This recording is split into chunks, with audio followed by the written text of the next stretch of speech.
Hello বন্ধুরা, welcome to new blog. I hope সবাই ভালো আছে, আমিও ভালো আছি। তো বন্ধুরা দেখো, আজকে রান্না বান্না করছি। রান্নার প্রিপারেশন হয়ে গেছে। কইডা রান্না করব, শীতল শুটকি দিয়ে কইডা রান্না করব। এই যে কইডাগুলিকে আমি পলি করে কেটে নিয়েছি, আর কাঁঠাল বেশি কিছু দেখো পলি করে কেটে এই যে বসিয়ে দিলাম ভাপে। একটা সসপ্যানে জল বসিয়ে আর অল্প লবণ দিলাম, দিয়ে এখন কাঁঠাল বিচিগুলি নাড়াচাড়া দিয়ে নিলাম। আর একসাথে দিয়ে দেবো কইডাগুলি। কইডাকে অনেকে চিচিঙ্গা বলো, তো আমরা কইডা বলি বলে কইডাই বলছি বন্ধুরা। তো দেখো কইডা আর কাঁঠাল বিচি একসাথে একটু ভাপ দিয়ে ফেলে দেব। তারপর হয়ে গেলে শীতল শুটকি রসুন এগুলি দিয়ে সম্বাদ দিয়ে দেব।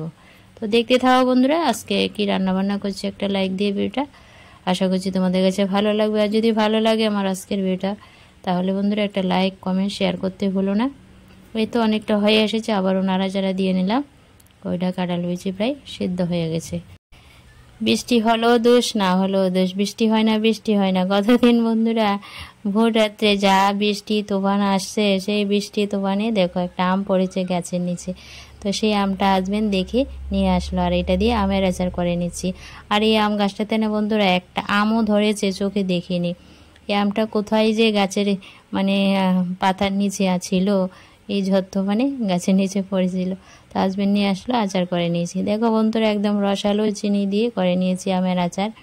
চিলি ফ্লেক্স দিয়েছি আর দিয়েছি মিষ্টি জিরা, দেখতে জাস্ট লোভনীয়। অবশ্যই জানিও কমেন্টে আমের আচারটা দেখতে কেমন হয়েছে। খেতে তো দুর্দান্ত হবে, দেখতে যেহেতু লোভনীয় হয়েছে, দারুণ হয়েছে আচারটা।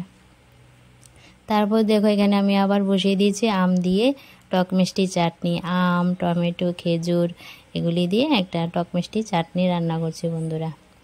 মিষ্টি চাটনি হবে, চিনিও দিয়েছি। আর এখানে মিষ্টি জিরা আর চিলি ফ্লেক্স ছিল, এটা দিয়ে দিলাম। তো আজ চাটনিটা একটু অন্যরকমই হয়েছে, যেহেতু মিষ্টি জিরা আর চিলি ফ্লেক্স দিয়েছি। তারপর দেখলে তো বন্ধুরা কইটা আমি ভাপে বসিয়েছিলাম, এই তো এখন সম্বাদ দিয়ে দিলাম। রসুন কিছুটা আর শীতল শুটকি ধুয়ে সম্বাদ দিয়ে দিলাম। হলুদ গুঁড়ো, লঙ্কা গুঁড়ো দিলাম, আর কাঁচা লঙ্কা চিরা দিলাম, দেখলে লবণ দিলাম, দিয়ে ভালো করে নাড়াচাড়া দিয়ে এখন কইটা তরকারিটা রান্না করে নিচ্ছি। শীতল শুটকি দিয়ে জাস্ট দেখো একদম ভর্তার মতন হয়ে যাচ্ছে, অল্প একটু হয়েছে। তো দিয়ে দিলাম সামান্য জল। কাঁচা লঙ্কাগুলি একটু সিদ্ধ হলে ফ্লেভারটা আসবে, ঝাল ঝাল হবে। তারপর নাড়াচাড়া দিয়ে নিলাম। এভাবে করে কিছুক্ষণ নাড়াচাড়া দিয়ে জলটাকে শুকিয়ে নেব। একটু শুকনো শুকনো হবে কইটা তরকারিটা। ভালোই হয়েছে তরকারিটা খেতে বন্ধুরা। খাওয়া দাওয়ার পর এডিট করছি। তো দেখো আমার কইটা তরকারির জলটা শুকিয়ে গেছে, নাড়াচাড়া দিতে দিতে তরকারিটা হয়ে গেছে। এখন নামিয়ে নেব। তো দেখতে পাচ্ছ জাস্ট লোভনীয় শীতল শুটকি দিয়ে কইটা তরকারি হয়ে গেছে বন্ধুরা।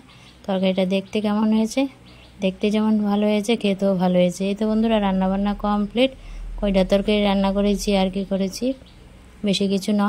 আজ কইটা তরকারি হয়েছে, টক মিষ্টি চাটনি হয়েছে। গত দিনের মাংস ছিল বলে আর কিছু রান্না করে নিয়ে যে টক মিষ্টি চাটনিটা করলাম।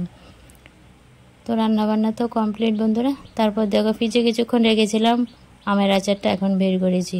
দেখো জমে জাস্ট লোভনীয় হয়ে আছে, খেতে বেশ ভালো হবে। যেহেতু ফ্রিজ থেকে বের করলাম, তাই তোমাদের সাথে একটু দেখিয়ে শেয়ার করে নিলাম। তো বন্ধুরা আজকে রান্নাবান্না এইটুকুই ছিল, আর রান্নাবান্নাগুলি তোমাদের সাথে শেয়ার করছি। অবশ্যই জানিও রান্নাবান্নাগুলি আমার সিম্পলি হলেও কেমন হয়। যা নর্মালি রান্নাবান্না করি তাই শেয়ার করি বন্ধুরা। এই পর্যন্ত এই ভিডিওটা এন্ড করে দিচ্ছি। সবাই ভালো থেকো, সুস্থ থেকো। নতুন একটা ভিডিওর সাথে আবারও চলে আসবো। Bye, tata.